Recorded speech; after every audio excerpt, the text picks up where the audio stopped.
Yeah. I was gonna go say I was gonna grab some wine quickly, I'll be right. Wait, Julian, how long have we known each other? Like 10 years? Like, got that brain.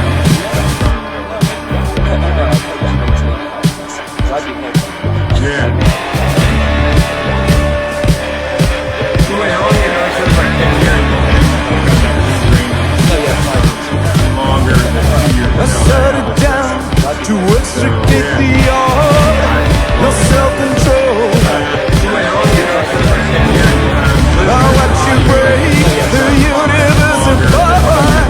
No self-control to extricate the art. No self-control.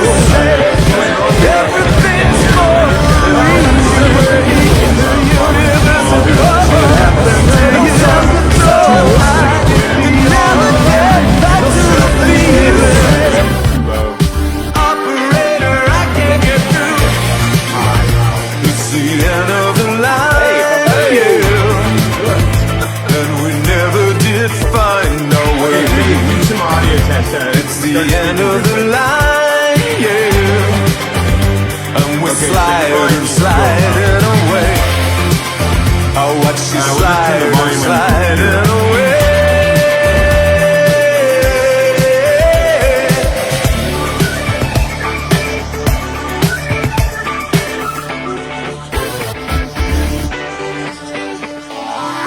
Keep my head down to save me from the storm. No self-control. I find the candles, I light the corridor. No self-control. You tell me that everything's in the details. Oh, if it happens at all, I can never do nothing but evil. I just can't do nothing at all. It's the end of the line, yeah. And we never did find our way. It's the end of the line, yeah. And we're sliding away. It's the end of the line, yeah. And we never did find our way. It's the end of the line, yeah. And we're sliding away. I watch you sliding away.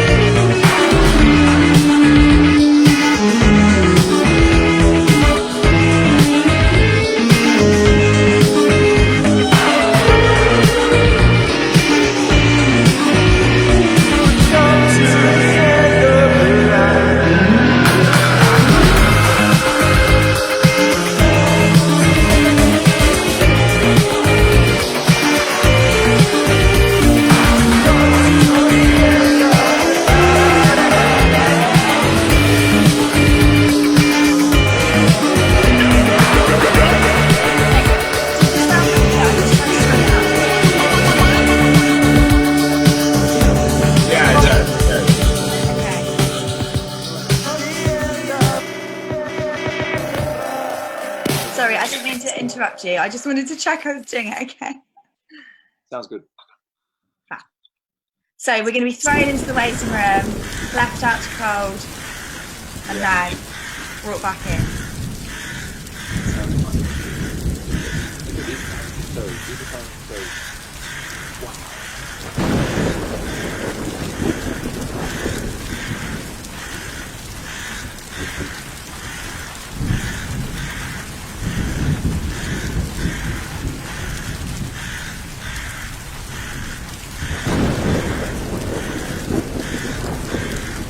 All right, guys. Let me know when you bring us on.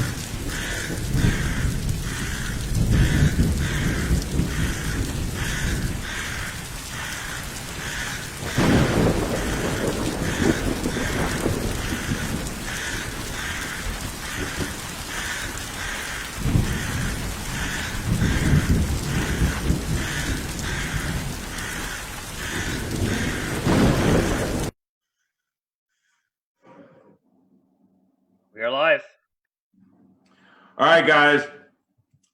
Thanks for tuning in again. Episode 4 of StormCrow Dreamers Talking to Dreamers with my co-host Mark Potter, and then of course Lola, as usual. The rising. Hi, Lola.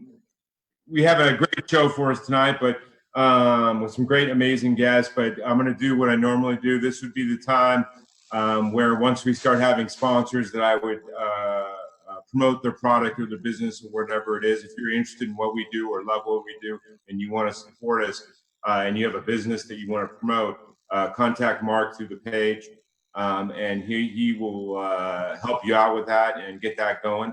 Now would be the time to do it as we're beginning, but starting to burgeon up.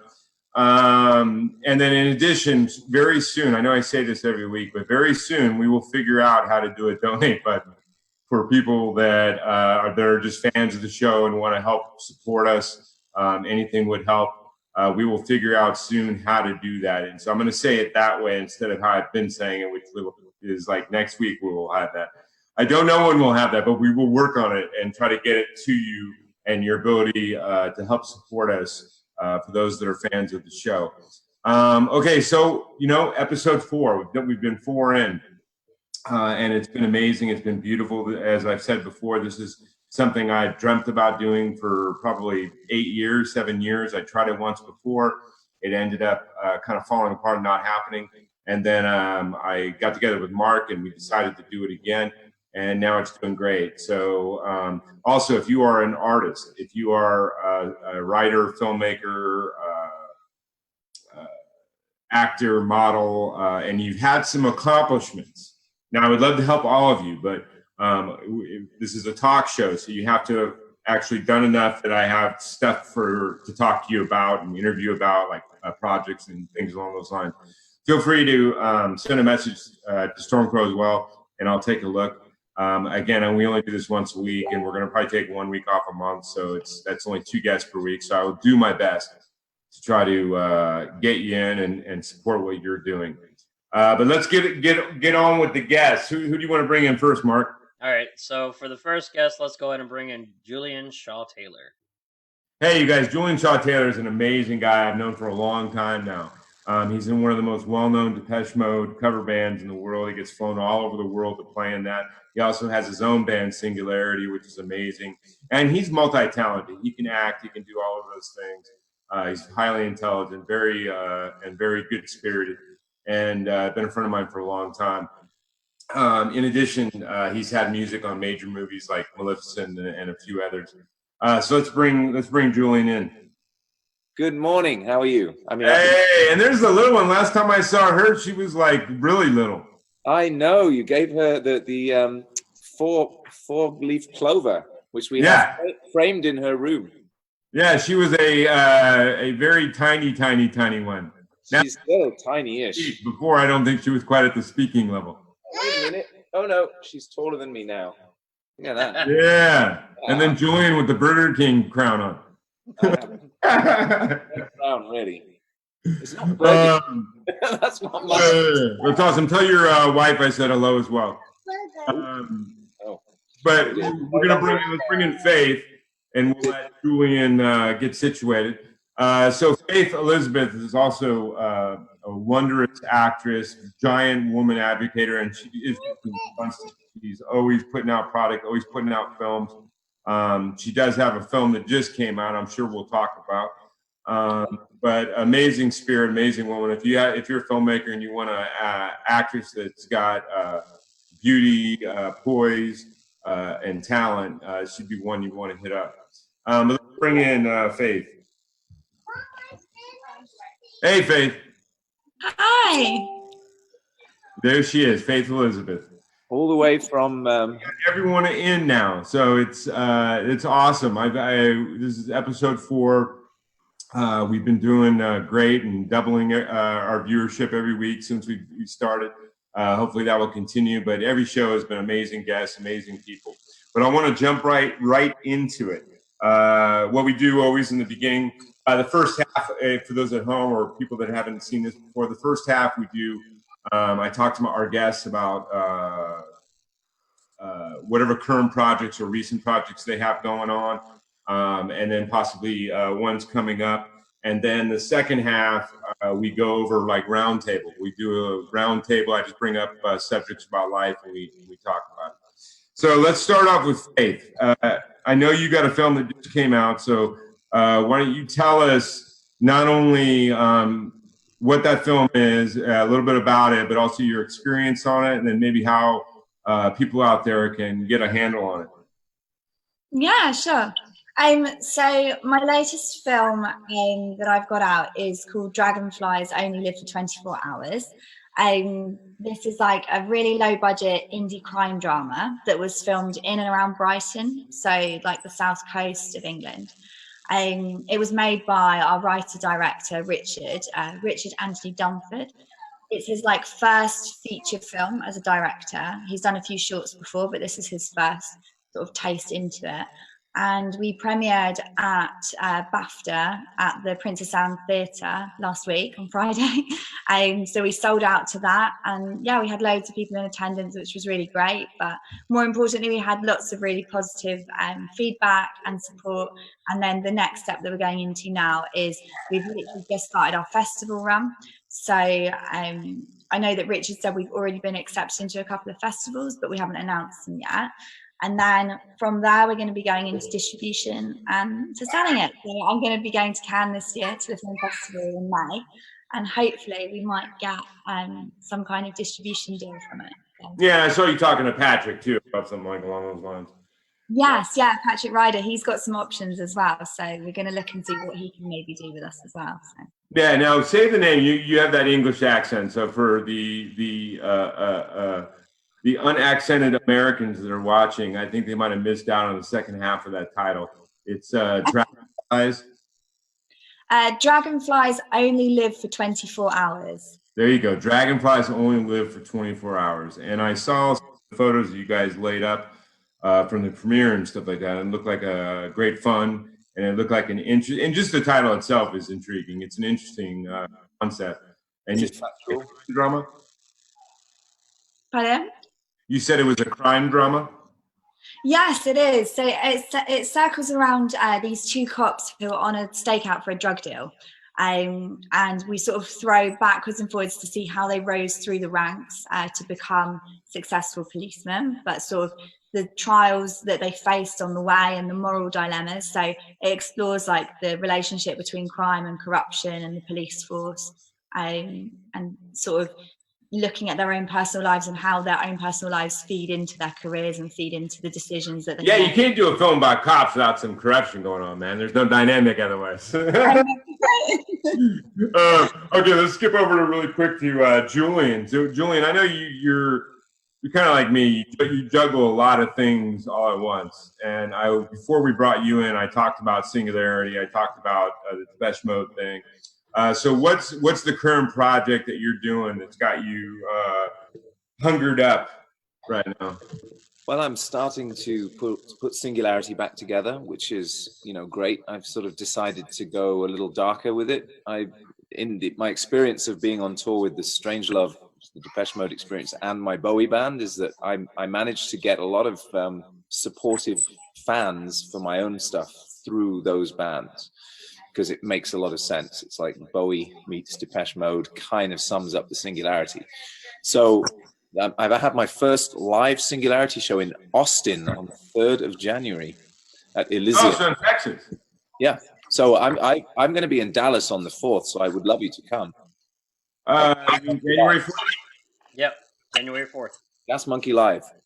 Yeah, okay, well, I'll try to do my best, my friend. I remember you here once before, but I think I had some stuff going on. Yeah, well, I'm performing, I'm opening the show. Well, Elysium is the Singularity. It's just going to be the Singularity show with the new band that are based in Austin. And then the 4th is going to be, I'm opening up with my Bowie tribute, and I'm closing the night with the Depeche Mode tribute. So it's like a full, and then on the 5th, we're going to be in Austin with, third is Elysium in Austin. 4th is Gas Monkey Live in Dallas. And then the 5th is 310 Club in Austin with Strange Love. So in 4th, you're actually opening to yourself? Yeah. First on and last on. So I'm going to open the night, close the night. We do that a lot because obviously, you know, there's a big crossover with Bowie and Depeche Mode. So I'm angling at some point to open for Strange Love and Depeche Mode Experience with Singularity, because that makes sense. Yeah, that's true though. I mean, a lot of people that were fans of one were fans of the other because they're in, I wouldn't say the same music genre, but in the same ballpark. Yeah, yeah. And I mean, you know, all of this, all of the whole tribute thing was I always started it so I could kind of propagate Singularity some. I did a show the other day, which was an acoustic show of Bowie. And I sold CDs to all the people who came of Singularity, who have then subsequently recommended me on Facebook and, you know, approached me and said, I love this stuff. This is great. So it's clearly a good fit. And so I'm very encouraged by that. And it's time. I mean, it's been 4 years. When my daughter was born, I took some time off live Singularity because there's not a lot of money in that. So now, I mean, I have to do it. It's not something I have a choice with. Like in the same way you have to make movies, you know, I have to do my vision. True. And I've taken some time off because I've shot so many short films that it's like, I'm like, man, I got to focus on trying to make a feature happen because I've shot so many short films. It's kind of burned. Like I'm not really that intrigued yet anymore by the shorts, at least for right now. Oh, it's time. I mean, Blade and Blood is a great script. I mean, that has to be made.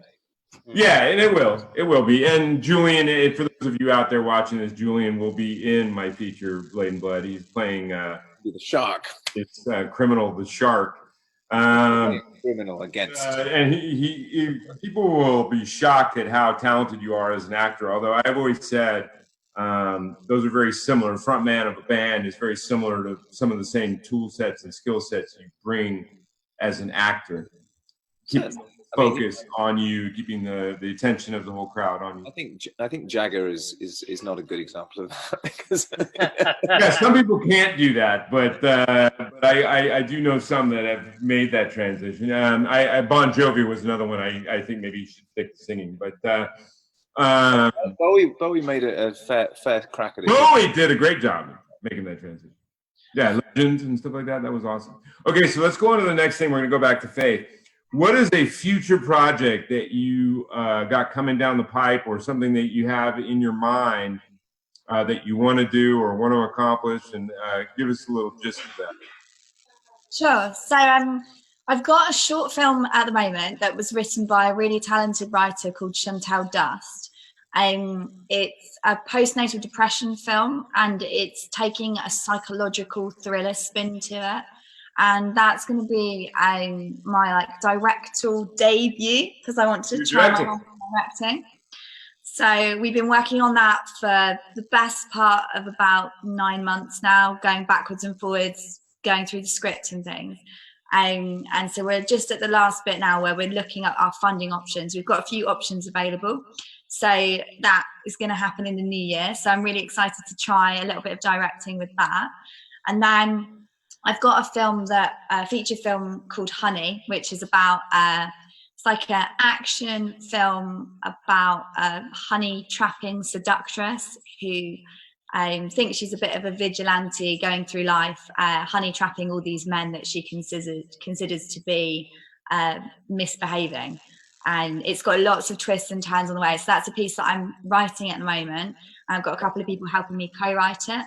So what's honey trapping? Pardon? Yeah, I was wondering that too. I kind of get it from the use of the word in the sentence, but honey trapping, explain. I mean, you kind of get it by just the image, but so using the woman using her nectar honey. Yes. So what would it have done since prehistoric time? So she creates a trap in which to seduce a man and prove his unfaithfulness. But the difference with Honey is that she thinks that what she's doing is just proving that all men are unfaithful, but what she's actually doing is going out of her way to seduce every man that she comes across within that scenario in order to prove her own philosophy that all men are unfaithful, as opposed to the traditional honey trap would be where you set a trap to see whether a guy is going to be unfaithful or not. So maybe a wife or a girlfriend who's worried that their husband might be getting up to something. So they ask another woman to try to seduce her husband or boyfriend. That's kind of low-handed, though, man. Come on now. It is, yeah. And a relationship to begin with. Like if you got to go to that level. Well, that's why all of the wives and girlfriends in the film have got some kind of issues going on themselves, because obviously to go to that level is a bit dark. But it's actually something that happens quite a lot on social media these days, where women will ask another woman to try and honey trap their partner to see whether or not they're going to fall for the bait, and to see whether or not they're going to be drawn into it. Generally these days it tends to happen a little bit more online than in real life, but there are women who make careers out of this, like who genuinely that's their whole job is to research these men and find out what I mean, from a male standpoint, even if I didn't fall for the trap, if I found out my woman was behind it, the end of that relationship to me, man. I right then and there go, enough, good. Well, that's why. So yeah, but you know, this universe, I don't know if it was always like that, or it's just with the internet and media and such an easy ability to talk to people all over the world and see what they're doing. But it has become this kind of very convoluted relationships have become rare and like unicorns running around, because there's so many distractions all over the place, not just romantically, but just you know, you can like tap a few buttons and you're talking to people in Japan and looking at stuff here and looking at stuff there and all over the place. But interesting concept. Now, Julian, we talked about some of the shows you got coming up, but is there any amazing projects that you're excited about or you want to do? Or I mean, you know, relaunching Singularity is it, but I mean, I recently had you know, I'm also heading to England to do a 20-year anniversary of my old London band in April. It's frightening to me. I was only 5 years old when I put this band together 20 years ago. We made a really good record, and so we're going to release it finally on BMG, which is a record label, quite a respectable record label, and do a show, just one show in London, which will be fun. And then hopefully we're going to piggyback, so that I had a record deal with, or I had a record deal that I was negotiating for a greatest hits with a label, because I have so many songs through years that have done okay, and they really messed me around. So I'm looking for a replacement for that label. But in the interim, I'll release this record in April, go play in London, play some Strange Love shows in Europe. We just came back from Milan, and we're going out to Mexico, and I want to do Germany, Spain, Portugal, England in April, so we can sort of, you know, consolidate the whole thing and pay for my flights, basically. Because well, the awesome thing about what you're doing is you got to be getting so many air flight miles just from all this Depeche Mode stuff. You should be. It's Southwest, and Southwest don't fly outside of the contiguous United States, so it's not useful to go to Europe. Oh, I hear you. Okay, so but the awesome thing about it is when we get done with the show, you guys, Mark will put on the show. He'll put everybody's links, Julian's links, Faith's links. So if you want to get involved, or you're involved in music and your label or whatever it is, and you want to get involved with Julian or get involved with Faith and her film, we'll give you the means to connect to them after the show. That we'll add descriptions and add the links into the descriptions. Oh, I forgot to mention, JD. Sorry, I completely go ahead. In my mind, I'm working on a record at the moment with David J's manager, who was in Bauhaus.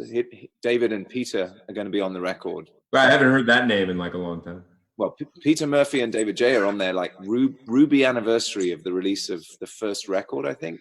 So they're out touring at the moment, doing very, very well, and they're both going to be on this record. So Darwin Miners, who is actually David's manager, I'm producing his record. So we talked about this before. It's because also a lot of the new bands, it's not even new bands, a lot of the bands that have come out in the last I don't know, 15 years, maybe 20 years, just don't have the same depth and same sincerity and same gravity that bands had from the 60s and then, you know, some of the 70s and 80s and 90s, whether lyrically, musically. I think it coincides with where the labels kind of took over everything, and it was becoming this like not organically created bands. It was becoming like put together by label bands, higher label writers, and it was becoming this very homogenized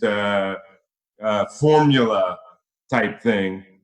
And there was always some of that, but it became like the main thing, I think, for the last 15, 20 years of like how bands are made. There's been a few exceptions, I think, but this is why a lot of those old bands can still go on tour, man. They can still, and they outsell almost all the new bands when they go on tour. And these bands are like 20 years old, 30 years old. The strange thing is, Strange Love is outselling a lot of the new bands. I mean, it's all about, you know, nostalgia. It's like people want Depeche Mode, so they go and see a tribute band to Depeche Mode, and it's wonderful for us. But it's just such a pity because, you know, there are some great bands around. I mean, it's like Wolf Alice, who are a British band that just won the Mercury Music Prize. They're just fantastic. But, you know, we don't know about them in the US. You know, you have to follow British music to know about this stuff coming out. And it's rare, but they're out there. No, they are. I just think that, you know, we were spoiled because for like 3 decades or so, after one on top of the other, there was just almost every band out there was very solid at the very least. You know what I mean? And had some. But there was a degree of curation, I think. I mean, people, the labels and the people, the tastemakers, were curating the bands and making sure that the bands were quality before they released them. Now anybody can, you know, buy Ableton and release terrible piece of music that has no thought. I think we talked about this last show, how internet has helped and hurt all art forms, whether it be film, whether it be music, or whether it be, it allows great artists who normally wouldn't have an opportunity to get out there, but it also allows a bunch of non-talented, horrible artists to also shove their stuff.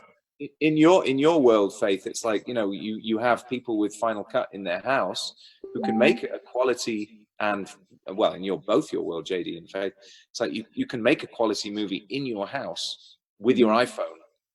I mean, I saw a movie called Clementine, is it, or Tangerine? I can't remember. It was some kind of orange about transsexual prostitutes in LA, and it was completely shot on an iPhone. It was brilliant. Yeah. I think it's really interesting because it's opened up a world to people. Like, you don't have to have huge budgets and big studio backing in order to create some good art. But it also has diluted the market.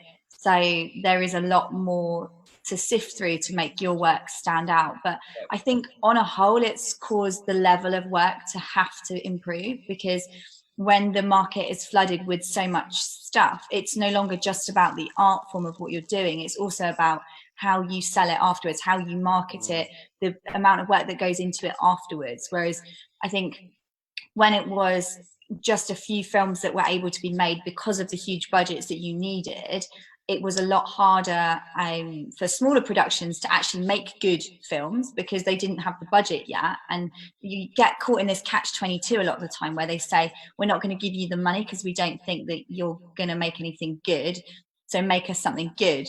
But you can't make it because no one will give you the money. So you end up in this circle where you can't breathe until somebody gives you a break. Whereas now we're able to make short films, lower budget films, and prove our worth. And then we can. Features are still hard to make. You still need a decent amount of money to make a feature. Right. Of course. Yeah. You know, unless you yourself are well off. I mean, now, like, I know there's a couple of people I know that have really good jobs, make really good money, and every time you turn around, they're winning awards at film festivals. But what people aren't understanding is they make such good money in their own personal lives. They're submitting to like 200 festivals. Yeah. You know what I mean? Yeah. And not many filmmakers at $40, $50, $60, $70 per submission. Yeah. could even come close to submitting to 200 festivals. They would choose maybe 5 that they could like submit to it. You know what I mean? Or, You choose 5 and you win them, JD. So it's like you should. huh? You choose Yeah, 5. I've been lucky. I've submitted to very few, been able to like win awards when I do. But you know, but it's so. I mean, there's still an access issue that requires money. In short films, but even in short films, you still need that. I mean, I like. It's hard to shoot something under $1,000. I mean, I've shot some shorts under $1,000, but it's not easy. You know, and so it's still an access thing. You still got to have access to some money, but a lot. But the studios used to be the only gate, and then keepers that didn't care about your talent. They cared about who's your uncle, who's your cousin, who you're related to. Oh, that still helps. You know, there's still nepotism in that sense in all frame walks of life, isn't there? I mean, you know, we have a president. I should not talk about politics, should I? Yeah, probably not. We can avoid that subject. But I get to what you're saying. No, because I remember in high school, and I'm sure almost everybody has that same experience when you're in high school. Maybe the people that had an amazing time in high school and just loved high school, maybe not. But when I was in high school, I was a loner and didn't have a lot of great times in that. And then I went, oh, I can't wait till high school ends. And then as soon as you get out of high school, you realize all of life is still a high school. Yeah. You still got the cliques, you still got the popular crowds, the unpopular crowds, you still got the... I think that's what the beauty of crowdfunding is now. This whole new platform that's come up in the last few years on a much bigger scale, where if you can pitch something right and you can get the interest of a wide group of people, of course you still have to have a good friendship network of people who are willing to support you, but instead of it just being people who have family or friends or connections who could fund their films, like now we have a wider way, like especially with platforms like Kickstarter, which actually do reach much further to different people you would never come in contact with, who are able to help contribute towards your film. So there's like that element of like, if you're not a part of a wealthy clique or you're not a part of that group who can help financially support you, there's actually other opportunities now which have become, because of the internet and because of all of the changes in social media, if you can create a good story that you can pitch well, then often complete strangers will just throw a little bit of money at you just to help support you, which is obviously amazing that we didn't have 10 years ago. So it is the industry is evolving. Let me do something else before we go on our half break. We'll start with Faith. What so far in your life, in your artistic life, in your creative life, can you name a moment that you thought was just a awe moment in creation or art that inspired you to keep going, maybe during a downtime when maybe you lost a little, and no intention, faith? When was a time in the past where you had this artistic epiphany, or someone else around you did something, or you did something, or a great artistic moment that kind of motivated you to keep stepping? So I recently made a film. So I produced the film. It was called In Flight. It was a short film, and it was my first big. Patrick, right? Pardon? That was Patrick, right? Yeah, so Patrick Ryder was the writer-director, and I met him for a coffee, and he said like, oh, I've got this great film, but you know, it'll never get made because we need an aeroplane, we need this and we need that. And I remember sitting across from him having this coffee and just thinking, none of these things that you're saying to me scare me. They all actually just sound like a challenge. Like, I had done a couple of short films which are like very low budget films that I'd written and produced before. But this was like a moment where I was like, am I going to do this? Like, is this going to be something that I take on? And I literally just was like, do you know what? Let's just do it. Let's just grab the bull by the horns and take on this huge project, because it's finding an aeroplane, it's finding the budget. Patrick is an amazing filmmaker, but he's very busy with other projects. And this wasn't something that he was really passionate about wanting to make himself. It was something that he'd written years ago and just put it to one side as saying it's something that wasn't possible for him. And to me, when anyone creates something that they say it's not possible, or they propose a challenge to me, that to me is like, okay, let's see what we're really made of then. Let's see what we can actually do. And we went on to you know, it was a very short time frame we ended up doing it in, but I'm doing all the crowdfunder and doing the whole production. We got the aeroplane for £500 instead of £5,000 for the day, and we had all these like really amazing epiphanies that sort of just kept happening where people kept supporting us. And it was very challenging, but at the end of it, I was like, I actually think I can do this. I actually think I can work in this industry at a level that I never thought that I could work at before. And the film is available on Amazon if you want to watch it. It's called In Flight. It's a short 10-minute film. You can watch it on Prime if you'd like. And yeah, you can have a little watch, but it's something that I'm really proud of, because for me, it was a really big turning stone in my career. Again, because I'm an actress and I do act a lot. But I'm also really intrigued by other areas of the industry, which is why I've been moving into producing and writing. And again, directing has been something I've been really drawn towards for a while. But just remember the lighting, Faith. The lighting. The light. Just remember the lighting. You Yes. know my shtick, man. It's the lighting has gotta be good. Remember, lighting is your emotion. Yeah. So now that same question to you, Julian. What's that? I'm sorry, you'll have to repeat the question. Okay, so when in the past, like all artists have this, I've had it, there'll be points in time where you feel defeated, you feel like maybe I should do something else, this doesn't seem to be like working, all those things. And I know you've been doing what you've been doing probably even long. I've been doing almost 30 years. I'm sure you're, as long. In your past, what was the pivotal moment, an inspirational epiphany moment where you were feeling that down and out energy, but either you or someone around you did something creative or artistic that kind of rejuiced your batteries? I don't know. It's a constant process, isn't it? I mean, I like the road to Damascus moment. I mean, maybe when I was, at school and I just realized that, I probably didn't want to be a doctor. I probably wanted to be a musician. That was it. And since then, I haven't really thought about it. I can't stop. The world I hear you. I've been writing. So go ahead.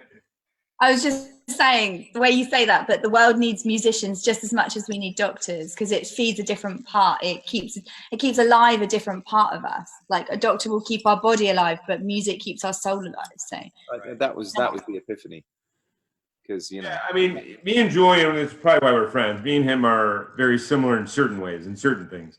But the same with me. When all of a sudden I was 18 and I'm driving down the highway with a book on top of my steering wheel that I was reading at the time, and I probably shouldn't be driving and reading, but that was my thing. And my mom had just nonstop for months been going, "What are you going to do with your life? What are you going to do with your life?" I had that same moment where I said, "What do I love to do more than anything else, and how can I figure out a way of making money at it?"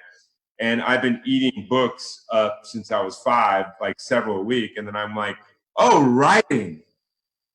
And then all of a sudden had that epiphany. Now, where that was going to take me or not, I had no idea. But it was that epiphany that, oh my lordy. And then that led to me working on some stuff. But that led to me writing poetry.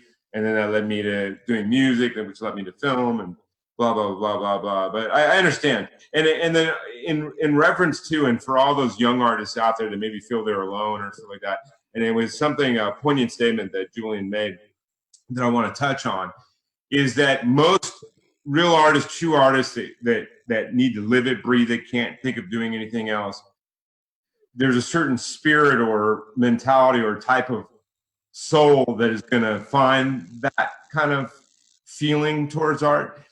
And it's also the same. Yeah, if someone can turn the volume down. Someone has the volume. The live show. Is that personality? Wow, is it me? I don't think it's me. Someone have the volume up on the live show? I'm not on the live show. Is that those people battle the same personality that can create brilliant art and in-depth art is the same personality that's overwhelmed by the world and life and people and all of those things. And the line between depression and artistic creation is a very fine line and a constant battle, which I think with what Julian was referring to, that it's a constant war. It's a war that never stops or never ends, of this feeling, the thin line between defeatism and tucking your head down and going forward. And I think all real artists, that's a constant battle. That's a constant. See, I have to disagree with you. I don't get the depression thing. I don't suffer from that, luckily. I mean, it's something that, you know, I understand a lot of people do. I mean, Chris Cornell and the guy from Linkin Park. I mean, clearly that it is a thing. But I'm very lucky in the sense that, you know, I mean, my daughter obviously brings great joy to me, and there's a lot of other things, and I don't know. I find transcendental meditation. I find that, you know, things like interest in Alan Watts, Buddhist. Depression may be the wrong word, because I agree with you. I think the depression, though, I think is the wrong word. It's the feeling of you're trying to get somewhere and you're not quite there. It's the constant feeling of keeping faith in your dream or vision. Well, faith is right in my vision, right there. I heard something recently where they say that creatives have their emotions often a lot more on the surface. So they absorb things a lot more, and they also give off emotions a lot more. It's part of something to do with the creative process. And therefore, if you're in a place where things are happening and it's difficult, you feel your emotions way more than other people who might be more linear in their thinking, or linear, because creativity is a very emotional state. And I think that's where the line comes with suffering with things like depression, but then also that's where it comes with suffering with enjoying things like elation. Like you go on this roller coaster ride full of emotions, and whether it's a good emotion or a bad emotion, or, you know, something you're enjoying or not, we as creatives tend to feel it to the fullest extent of the feeling that it is, and go all the way into that feeling. So when you're singing or making music and you're so elated to what you're doing, and you're so committed and passionate and feeling what you're working with. So I can see how, you know, if you're in a place that a lot of creatives get to, of frustration, of depression, of sadness in not being able to do what you want, or just feeling those things around you, that it can feel a lot more enveloping to a creative person, because of the way that we're built, almost, as opposed to someone who's a bit more linear with the way that they feel. Can I suggest a really interesting book which addresses this exactly? Is Catching the Big Fish by David Lynch. It talks about his creative.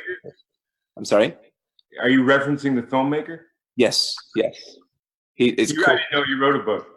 Oh, it's wonderful. I mean, you know, he's a big transcendental meditation advocate, and he talks about his creative process. And to me, David Lynch he's my favorite filmmaker. Well, he's one of my main inspirations. Him, Tarantino. Read his book. It's wonderful. It's Catching the Big Fish.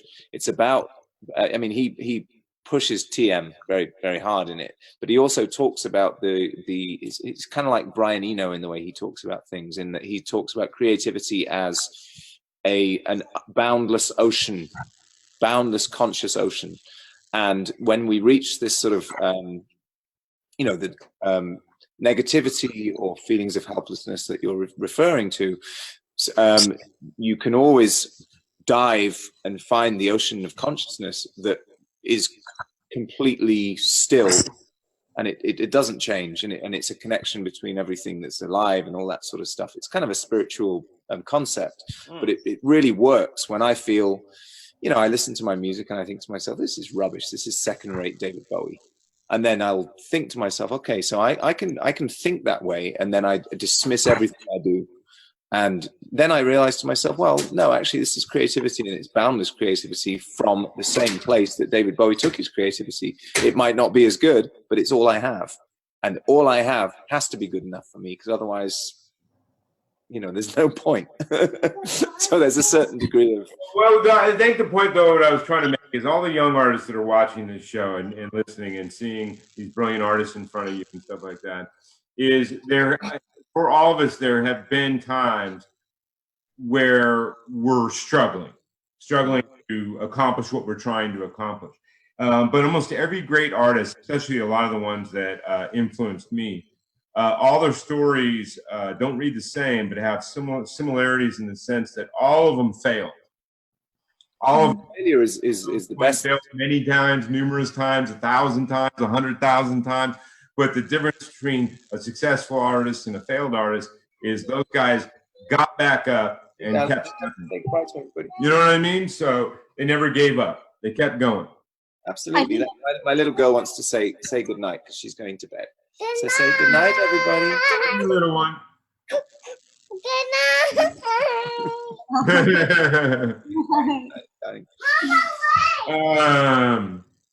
But yeah, I mean, you seriously, how's my 4-leaf clover framed up? Oh, we do. We have it. We have it in a little a frame by her bed. Yeah, I went and hung out with him for a night, right when she was just a little baby, and I found a 4-leaf clover, so I gave it to his wife, I believe, for her.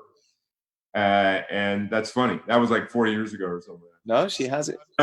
Kat, where's JD's 4-leaf clover? No, you don't need to shout to me. It's fine. But tell your significant other that I say hello. I haven't talked to her since that time. Hi, JD. Yes, your 4-leaf clover is framed in Phoebe's room.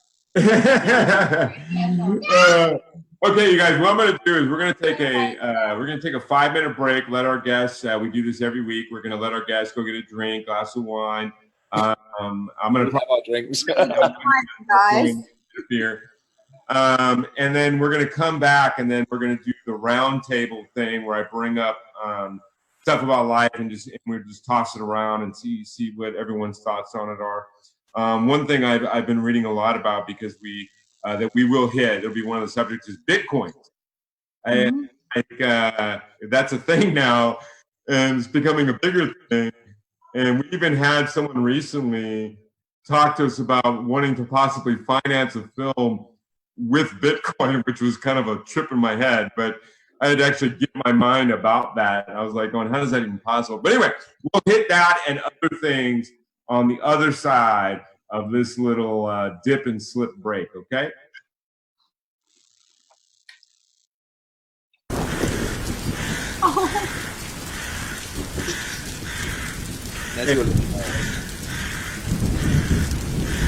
Are we in the waiting room?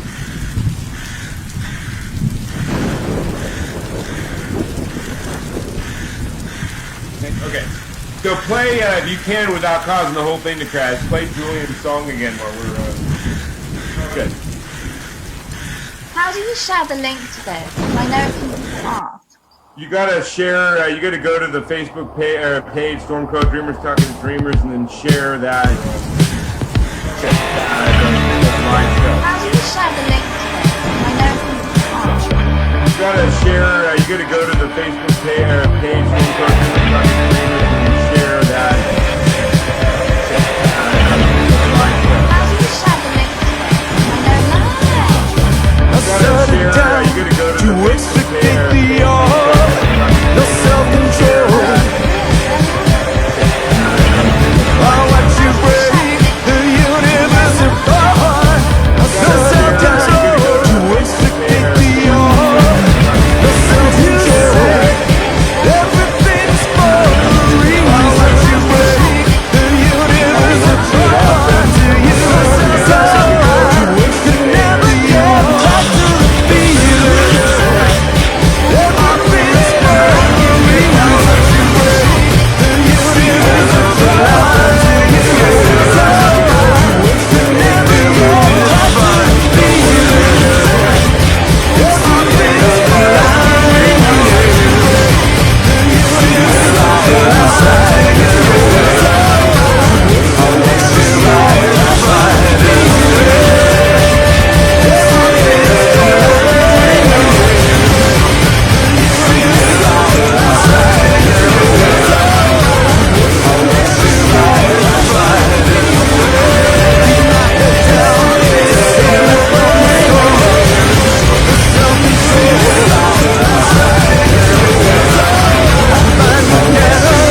going to make a decision in January, February. It'll get made, man. It's more about when. Yeah. No, I It's mean, more about who's going to fund it. I think the script is too good, and I think it'll make too much money for someone not to see that. yeah, the website looks great. Like, Yeah, Michael did a great job on that. That's the guy that does all my posters and stuff like that. yeah, very, very good. It took him like 3 months, I think, to make that website. And that's another thing is I'm going to love is I think people are going to be shocked at how good of an actor you are. Yeah. Well, we'll see. No, I mean, 'cause remember when we did that talk through on the script? Well, I enjoy it. You know, having Phoebe as owning my accents and things. She demands a lot. Okay, are we ready? Yeah. What, Mark? What?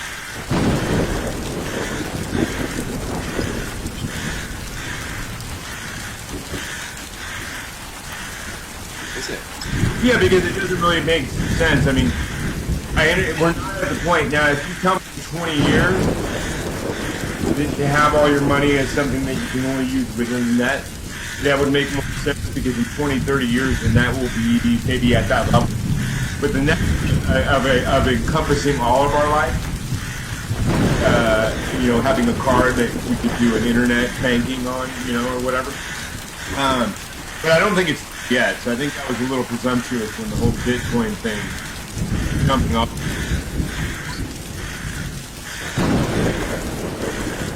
Yeah, and it's also because people were getting all nutty about it, and all of a sudden the price of it went way too high, way too quickly, and like most things, it was like inflated, false inflation of it. So that's what happened with Brexit. I mean, the whole Brexit thing was all about inflation. All the main people in Brexit. Okay, but you guys, let's save all this energy because this is one of the things I want to talk about. So let's go back on the show. I'm going to start with something that I do every week. But anyway, are we back on? Yep. Hey, everybody. We're back from break. We almost started having the conversation I wanted to have in front of you guys during the break. So I told everyone to hold it for a second. Now we're all nervous. And Lola, say hello. Say you're back. Thank you. Anyway, okay, so I'm going to start first, though, with something I do every single time, every week so far. And we'll start with Julian. What is a brilliant film that you've seen in the last year that you thought was brilliant, and why did you think so? Hypernormalization, the Adam Curtis documentary. It describes Adam Curtis documentary. That's Lincoln Park, right? No. He's a British journalist who works for BBC. It's a BBC documentary, and it talks about the rise of fake news, and it talks about the manipulation through media. I'm sorry. Manipulation through media. Manipulation through media, but also it talks about the rise of Putin and Trump, and it does it in a very cogent way that you can really understand why people have started believing conspiracy theories as truth. And it follows, I mean, he's a brilliant journalist. He's kind of like he's the anti-Michael Moore.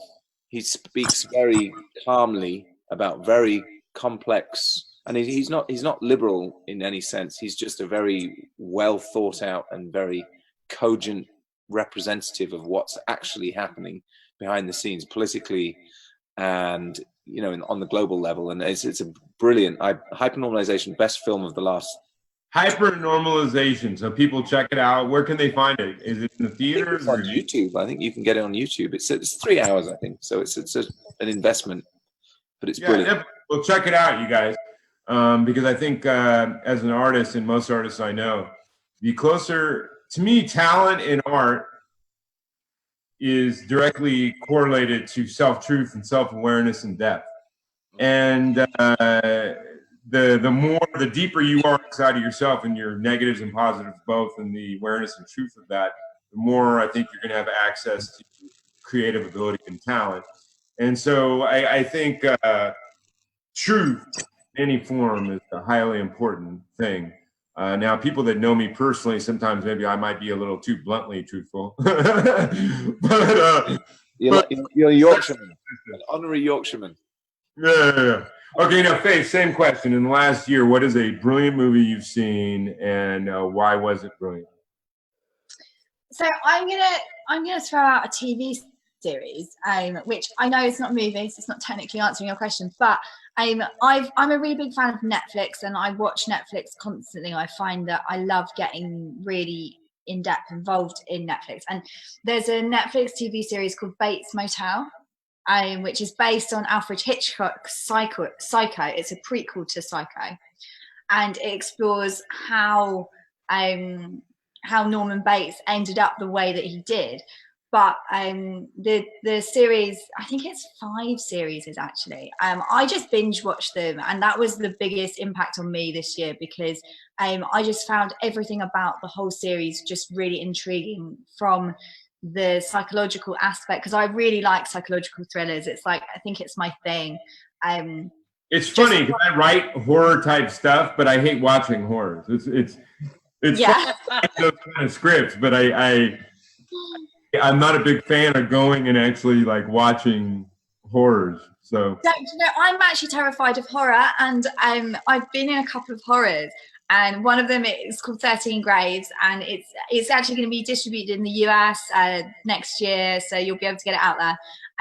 But I'm actually terrified to watch it because it's like a really scary horror film, and people, I was on set, I see what they get up to, and I'm like, I know it's not real, but I end up in a kind of a gross kind of way, if I'm allowed to say that. Well, it's funny because I don't even go out trying to do that. Like Blade and Blood, I meant as a sci-fi post-apocalyptic action, but I actually had people come back at me with, "Oh, I love your horror."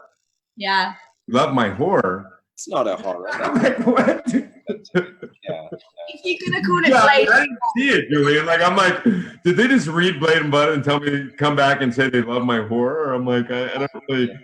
Well, one person's sci-fi is another's horror, I guess. That's just it rolls. Okay, so let's go on to what we were trying to talk. I'm sorry. Go ahead, Julian. What did you say? It's gory. That's probably. It is gory, and it deals with abuse issues. Yeah. So I mean, in a sense, abuse issues might be horrific to certain people, I guess. But I think it's really nice when genres cross. Like, to me, that's really beautiful. So, like, if it has horror, gore elements to it, but it's a sci-fi, I think that's really interesting, because you're not. Certainly, it opens up a whole other fan base we can Instagram tag.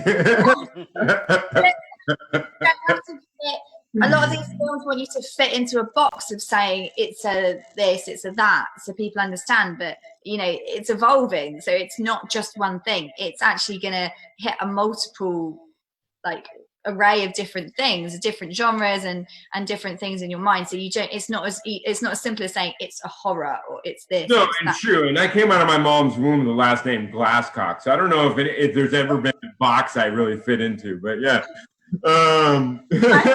Great. I love that name. I think that's amazing. Well, it's great now that I'm an artist. When I was a little kid, I don't know how great it was. But, I was going to, at one point, I was going to change it to reflect more of my Native American heritage. But I thought Iron Cock would be too hard to live up to.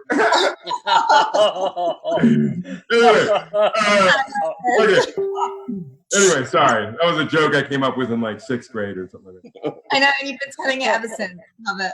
Yeah, something up here I could do. Okay, so let's go on to the subject, and we'll start with Julian this time. Let's go on to the subject we were trying to get into in the break. So Bitcoins, I would say had their peak maybe about 1.5 years ago, 2 years ago so far. And as Mark pointed out during the break, they've now been like falling dramatically. But it was funny. We had some people with my script come up and possibly be interested in investing, but then told the lady who was dealing with it that they wanted to invest using Bitcoin. And it's not even just for film. It's just the idea of trying to use something that's not real. It's sitting on a computer, as opposed to like if I hand cash, I got cash in my hand, right? Cash is also not real. Unless you want to just sell it, like take whatever they had and then turn around and sell it. Yeah, but I mean, it's very interesting to me because cash is also not real. Cash is just... No, I know, it's not based on gold anymore. I get it. Well, it's not based on gold, but it's also just a narrative that people all buy into. So Bitcoin is just as valid as cash if we can get people to buy into it.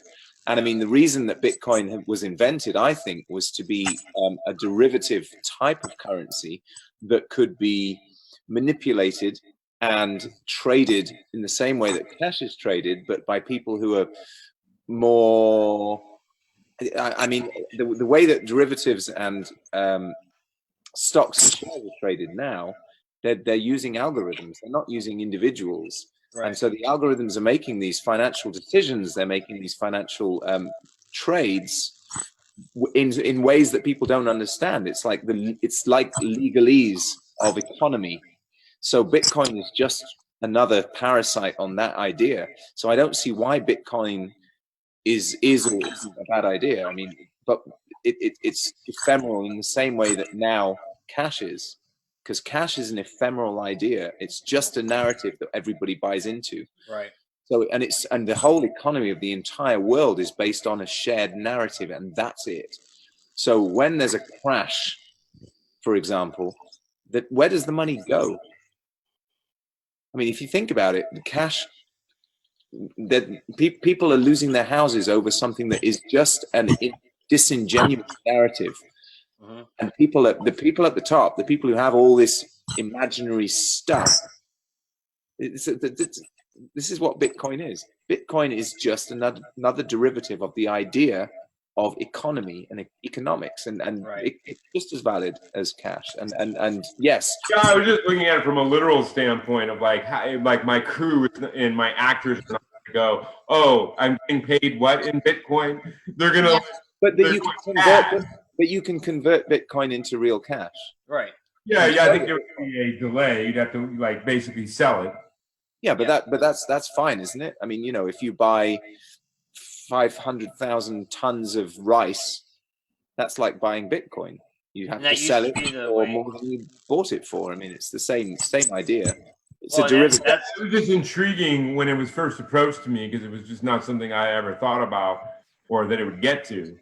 And for the idea of a guy going, hey, I want to fund a film with Bitcoin, I just that was on a PR sense, in a marketing perspective, that's actually brilliant because I remember. Well, if it ended up happening, because you could say then this film is sell it. You know, I had a talk with my PR woman who I'm actually going to see Orbital, the band, on Saturday with my old PR woman. And she told me something. She was like, she played my record to her people in her office, and they loved it. They're all EDM people, but they loved my record, and it's not an EDM record at all. They was like, this guy's great. And then they tried to sell it as a PR entity. And she told me it's like the music blogs are irrelevant at this point because the music blogs are controlled by the establishment. And there's no way that you're going to be able to get traction here. But what you can do, if you do something that is tech worthy, like for example, one of the clients, not her clients, but one of the clients that another PR company I know did they release their record on Tor. Are you aware of Tor? Like a dark web entity that you know people go on when they don't want to be traced and when all this sort of stuff. So he only released his record on Tor, and that became Wired's front page news. This artist is releasing his record on Tor. So Wired, which is one of the most read blogs in the whole of the internet, and it's much more important than Pitchfork or Consequence of Sound, which are big music blogs. Wired sold him a lot of records. True. And now, Faith, I want to get your take on this whole Bitcoin thing. So I'm thinking, you know, if you get your entire film funded in Bitcoin, that's a really good thing because you can sell it to Wired as an entity. You can say, oh, hey, Wired, this is the first film entirely filmed with backing from Bitcoin. In the same way that the film I referenced earlier, which was entirely shot on an iPhone 6, and it's really good. I can't remember if it's Clementine or Tangerine. It's one of the two. It's about the film you referenced earlier. Yeah, it's the film I referenced earlier, and their whole big selling point was it was entirely filmed on iPhones. I watched it because it was entirely filmed on iPhones. The thing is, you have to have, in any film and anything you're doing, you have to have a hook. You have to have something that is unique and original. And we're suffering from something at the moment because we made a film that was inspired by some incels in America, and the idea behind the film, it was a short film, a horror film, was that the incels were basically goading this man to take action, which happens all the time on the dark web, on the incel forum. Elliot Rodgers style, right?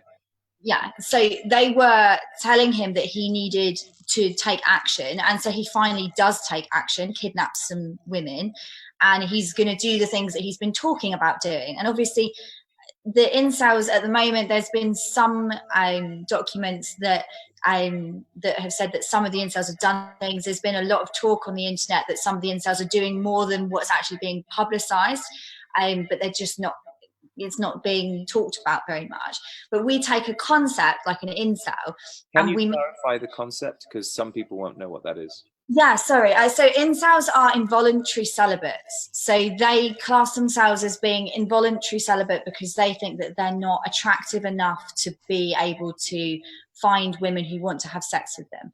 And they created a community around it, almost like a support-based community, which I think originally had good intentions, but has spiraled out of control into this, in many areas, this very dark forum where they bully each other and they also bully women. They talk, they say— Did they at least learn how to brew beer? Because that sounds like monkhood is what it sounds like. I'm not sure about that. I wish it was so benign. But basically we took this concept and we made this film, and we take a truth concept of an incel and we take it into a fictional realm and say, what would happen if this particular incel was being so influenced by the other incel community that he actually decided to do, or he decided that he was going to try and do something that he'd been talking online and keyboard worrying about all this time. So we created the film. We've almost finished filming it. We posted a trailer online, and before we knew it, we've had so much hate mail from incels. We were the #1 short film on IMDb the first week that the trailer came out, because so many incels were watching the trailer and were going on and wanting to know what was happening. We were suddenly on the US news because one of these incels who claimed to do something that was really terrible had been tweeting about our film and saying, why hadn't we cast him as the incel in our film? And the incel we'd cast wasn't good enough and all this stuff. And suddenly we've got this huge PR thing that's happening in the States where you guys are, that we've got really no control over. And it's come from this idea that we've created. And that's like a hook in the same way, you know, that we then have to manage that and deal with that. And the team that we're working with are finding it very difficult because half the team are very scared because these incels, you know, they're sending me hate mail saying women shouldn't be making films, they shouldn't be doing this and whatever. And it doesn't bother me, but some of my crew were really upset by it and saying, you know, we don't want to be dealing with this. And the thing is, the behavior that we're talking about is the behavior that they're then displaying in their actions towards us, but it's still scaring our crew. Yeah, but you have to have expected that. If you have a group of people that are all sitting over here saying, we're too ugly for any woman to want to fuck us, yeah, then there's a certain mentality that goes with that declaration. There's a certain insecurity, self-loathing, self-hating, whatever you're talking about, mental instability going on. Yeah.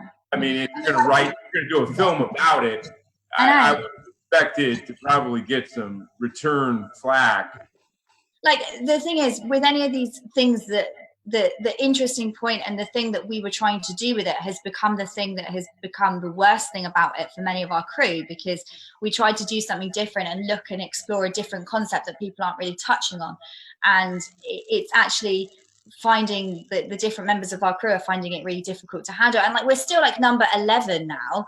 We changed the title of the film to Watch to sort of avoid some of the bad negativity towards. Well, I wouldn't have changed anything. Stick to your guns always. But it wasn't my decision in the end, unfortunately. Yeah, you know, in 30 years of doing art, I'm sure Julian will back me on this.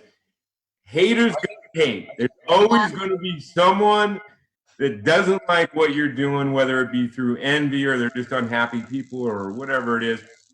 I always say, probably almost as good a compliment as someone loving my film.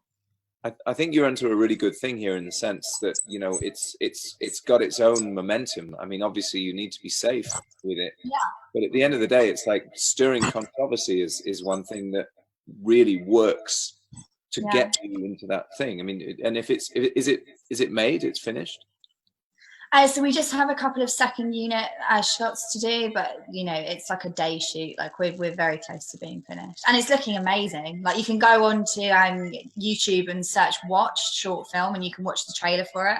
It's actually it's very interesting. But the point I was trying to get back to, JD, with what you were saying about Bitcoin is that I think yes, you could take it in terms of it's a hook, it's a social media.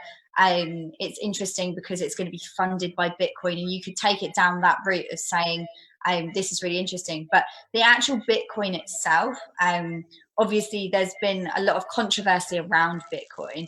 I know somebody in the film industry who is very heavily invested in Bitcoin. He's made a lot of money on Bitcoin.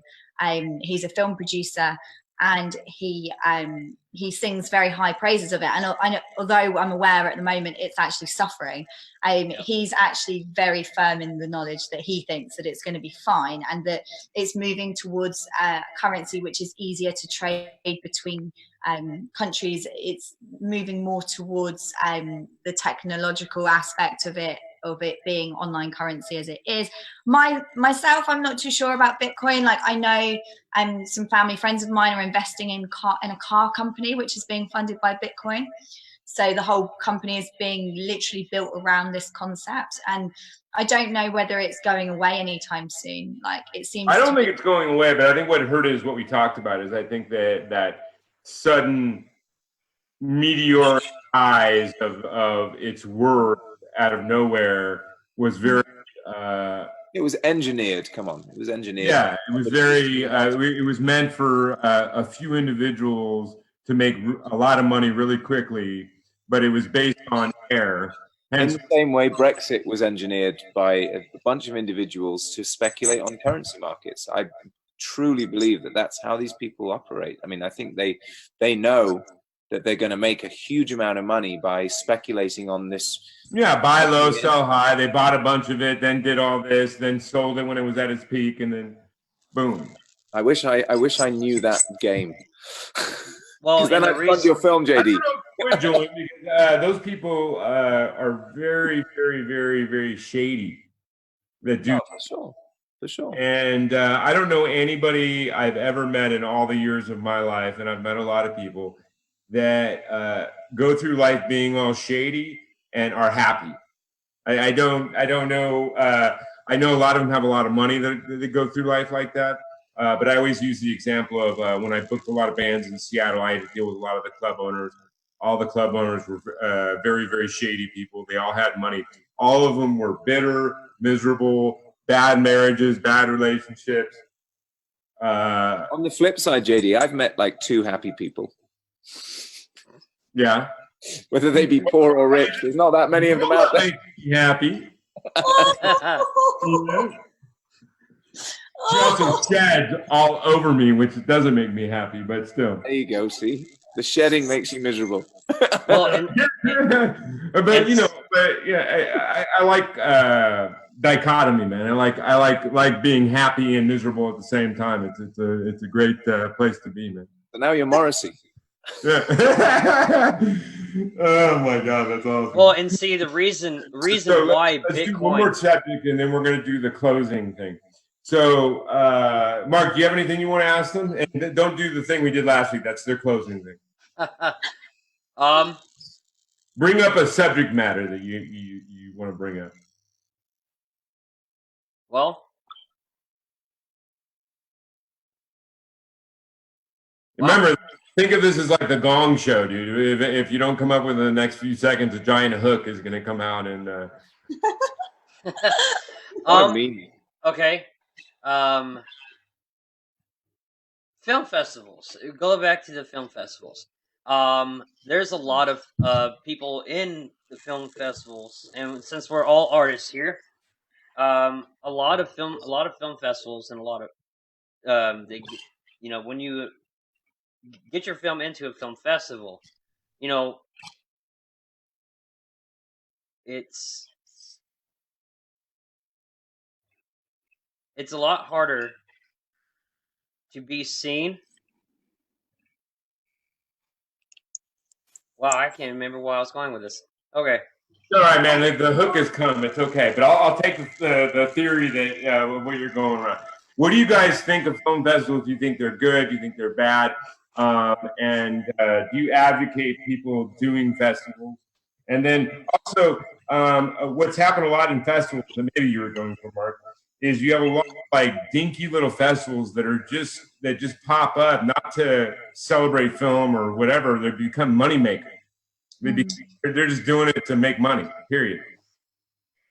Yeah, I mean, like, I think that there is film festivals is a huge advantage, but a huge disadvantage at the moment. Like, there's definitely some film festivals who are literally just popping up to take the money for submissions, and they don't do anything with it, which is really sad because it's taking advantage of the creativity of everything. I think, like, there was a really interesting discussion that I accidentally waded in on recently about film festivals, where somebody said, like, you know, all these people are just submitting to all the film festivals, they're getting all these awards, but they're all just really tiny, shitty film festivals that, you know, don't mean anything, and the awards don't mean anything, and you're just like collecting all these laurels for no reason.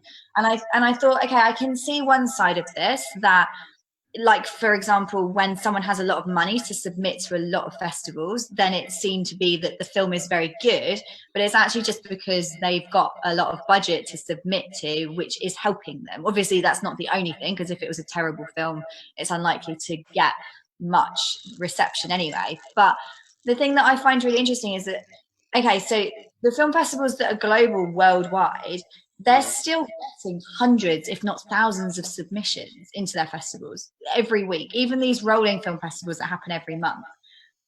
So even if the pool that you're submitting to is like 200 films or 500 films, when someone wins an award, you were still the best of those films that were submitted to. You were still the best of that pool of people that bothered to work that festival. So I think that a lot of people are saying now that these laurels don't mean anything unless they're like the really high accolades for the really big festivals.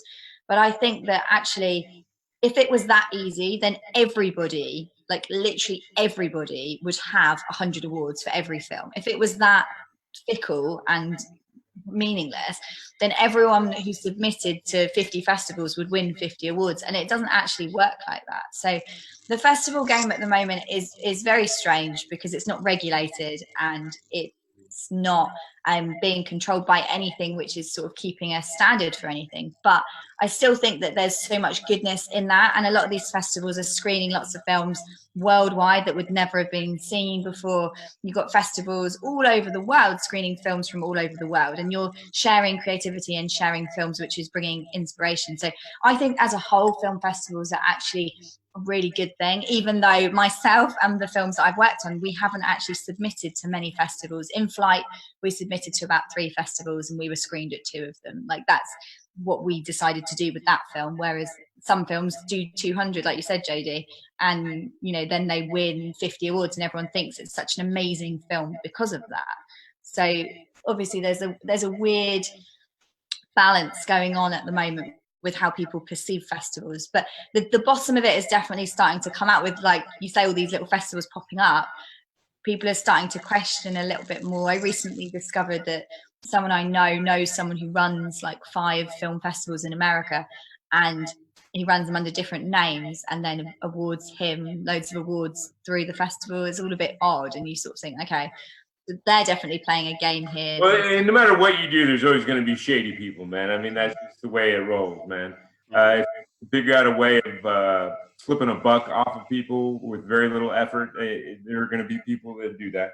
But there are also, as you said, beautiful spirits and beautiful people that are supportive of film, supportive of creativity, that run festivals. So my experience, main experience is like Action on Film Festival and Austin Revolution Festival, and then a few others. They're all very brilliant spirits that do a lot to support filmmakers, and take some of the money they've made and put it back into supporting certain films, or together like supporting young artists, like, you know, under 18 and doing their first short film or those lines.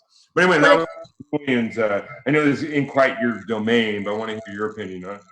On film festivals, I mean, I think Faith encapsulated it perfectly. I think that, you know, I mean, the same with music festivals. I mean, you can have a music festival which enables people to share their skills and share their films and share their music, and that's just, that to me is the important thing about these things. If you expect any more from it, then you're missing the point somewhat. I think the most important thing is that creative people share their skills with each other and their talents, and get to talk and hang out and be in a paradigm, because at the end of the day, you can feel quite lonely and isolated as a filmmaker or as a musician, I think.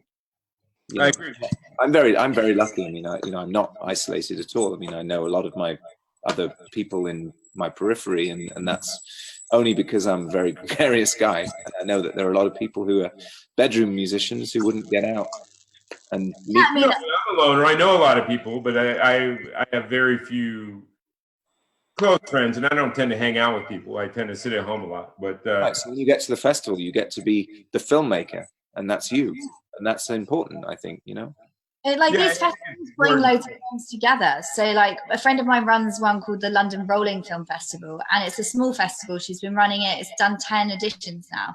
And Alida, she does a fantastic job of it, but she brings filmmakers together, because her rule is your film only gets screened if one person from the film attends. So we end up with a room full of creative people who are involved in the films that we're watching. And for that festival, it works really well. And I went to the last edition, In Flight screened, and I met some amazing guys who ran other festivals, who were also doing other short films and other feature films, and investors and all kinds of people. And that is our network now. Like, a big part of our friendship network is attending premieres and attending festivals in order to meet with other creatives and make new contacts. It's not just networking events, but these festivals. I wish I could motivate myself to go do all that stuff, man. But I'm too in love with my house and my dog and sitting home and creating. You I'm must gonna have to eventually hire someone that goes and. Yeah, you get. I'll wear a white wig. Hey, I'm JD. Okay, you guys. So we're gonna wind it down, and we've gotten into this thing where this is what we do at the end every time. So I'm gonna ask each of you to look in the camera and give advice to either a young you or a young person that's trying to do what you've done in your life. And what's the best advice you could give them? We'll start with Julian on this one, then we'll end with Faith, and then I'll do a wrap up. What am I giving advice to my 20-year-old self? So recently.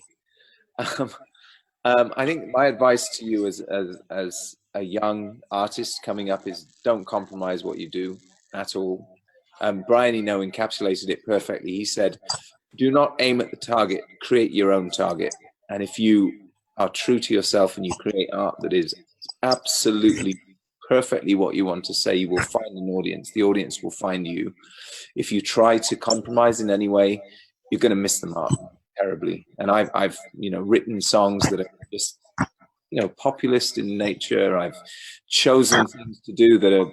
And there's the other thing is the other Brian Eno thing that he said is, if you have a plan B is always going to be your plan A. So if you're going to be an artist, and you have to be an artist, do what you feel deep in your soul, because people can tell, and they'll be, if you can find 5,000 people in the entire world of 7 billion people who love what you do, you've achieved something. And it's all about reaching people. That's all it is. Don't serve yourself, serve other people. Very beautiful, man. Okay, now Faith.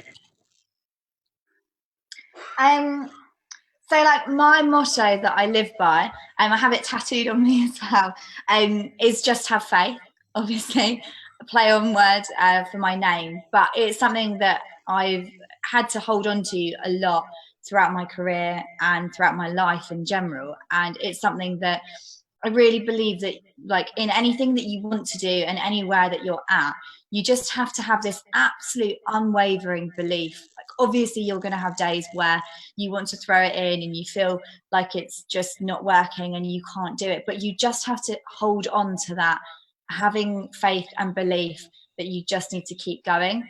Because if you let yourself start to lose that belief in what you're doing, that's when everything starts to crumble, and that's when you will find that you just will be struggling to find air in what you're doing. But even if you're having setbacks, even if there are things around you that feel impossible, you know, all things are possible if you just keep going and you just keep holding on to that, like that steadfast, strong, looking at the horizon and just walking towards it. Even if you're crawling towards it, you just have to keep going with it. And I think that in all creative industries and in all industries as a whole just reaches everyone, because everything you do, if you want to do something enough, and it's okay to change your mind and move your, you know, direction, move your goalposts. You know, sometimes you start one way and you end up going a different way, but just to keep moving forwards with what you're doing all the time, I think is like the most important thing for any creative process. So to be succinct, don't compromise your art and have faith. And that's this has been a beautiful show, you guys. And every week is I've said it because every week it's true. I've loved conversing with both these people. They have both brilliant and brightly shining spirits. You know, I love being able to. This has been a beautiful dream for me. This show. Being able to shine a spotlight on other spirits.